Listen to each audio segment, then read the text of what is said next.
I'm gonna show you 4 different ways to measure curves, and you know those curves are tricky. There are so many different times you're gonna need to measure a curve. Maybe it's a waistband, maybe it's a neckline, maybe you're creating a new sleeve that needs to fit into an armhole.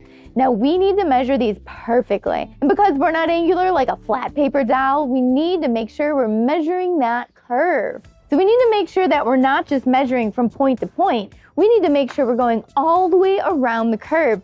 And that can be really hard with these straight, stiff rulers. So I'm going to show you 4 different ways to measure a curve on fabric and on paper. First, we're going to go over the flexible ruler. Check out this ruler, so cool. We're going to line up the flexi ruler 0 with the edge of the paper. Now, notice on the flexi ruler that 0 is not at the end. So you really want to be careful with this, that you're lining up 0 with the edge of your paper. And then we are going to bend it and make it fit to the edge of the paper here, because that's what we want to measure right now, is just the very edge. Or whatever it is you're measuring, just bend the ruler to fit. Now, when I bend this all the way over, it looks like I get 10. So we're gonna measure all the other ways, and let's see if we get the same measurement every single time. And let's say you wanna measure the fabric with the flexi ruler, so like a garment that's already pre-made. Now when a garment is already pre-made, it's not gonna lay perfectly flat, so this gets a little tricky. So the seam at the shoulder here is not going to line up perfectly, perhaps flat, with the side seam being perfectly flat. So we really need to be careful when we're measuring this. Make sure you're starting at your seam if that's what you're looking to measure. So here I'm going to go from shoulder to side seam, and I'm going to very carefully move the ruler along the side of the fabric. And if I need to bend the ruler at all, I'm going to bend the ruler. So my side seam is tucked under, so I'm going to hold this to the ruler, bring out my fabric, and then go ahead and measure it. And so I also got 10 for that one. Next up, we're gonna use a tape measure and an awl. That's right, grab that pointy object and your tape measure. And if you don't have an awl, you can totally use a pin. So we're gonna line up the tape measure at the edge of the paper, and we're gonna work our way all the way around.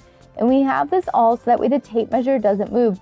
So we have the tape measure lined up with the paper, and then it stops lining up here. So I'm gonna hold my awl here and move the tape measure and keep working it all the way around the curve. So anytime the tape measure leaves the paper, we want to stop right there and move it. And we're using this just to hold the tape measure in place, because that tape measure will move around on you. So you are just going to work your way all the way around the curve that you're measuring.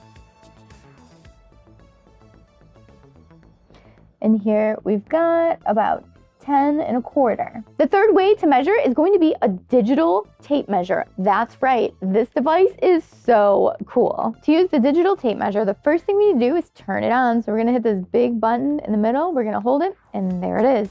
So it's automatically at 0, 0. You're gonna notice this little wheel down here, and all we need to do is roll it along the curve. This is pretty cool. And when we use the digital tape measure, we need to make sure that we're starting at the very edge. So have this little lit up line lined up with the edge of your paper, whatever it is you're measuring, and you just need to follow it precisely all the way around. And make sure you stop in the right spot, and look at that, perfectly 10 inches. And for the fourth method, I'm going to show you a different way to use the tape measure, but we're not going to hold it flat. We're going to hold it up on its side, and we are just going to do the same thing we did with the flexi ruler, making sure it stays lined up with the edge of our paper, and we're gonna work our way all the way around the curve. I've got tag board, so it's got a little edge there, and when we end up over here, we end up with 10, so this method works pretty well. So which method was your favorite for measuring curves? Now, I love the old school, all in a tape measure. I grew up doing this, I just love this method, but this digital tape measure hockey puck thing here is really growing on me. It takes a little getting used to make sure you keep it in the right spot and make sure it's perfectly lined up with this little digital line in the beginning and the end. But this one is really accurate and I love it as well. Flexi ruler, it's cool, but you know what? You really gotta make sure it is lined up perfectly at that 0 when you start. Otherwise, you could have errors galore. I have definitely measured before, starting at the end of the ruler and been like, oh my gosh, why did I just do that? They really need that 0 at the end, don't you think? My least favorite is probably trying to balance this tape measure on its side. It can be really tricky, but it does work. And depending on the project you're doing, this could be a great method. So here are 4 different methods you can use for measuring your curves, and one of them you are going to love. And don't forget, you always want to measure not once, but 2 or 3 or 4 times, because if you get a different measurement the second time, oh my gosh, what happened? We better measure a 3rd time and see what that measurement ends up. So, rule of thumb, measure twice, cut once. When you're measuring, measure 2 or 3 times and then cut once.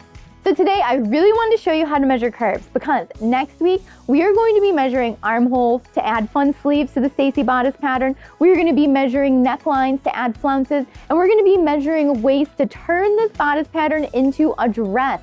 So I needed to make sure you were comfortable measuring curves. So make sure you subscribe to Sew Anastasia if you're not already a subscriber, and hit that notification bell so you know when all the new videos come out, especially all those cool mods on the Stacy top.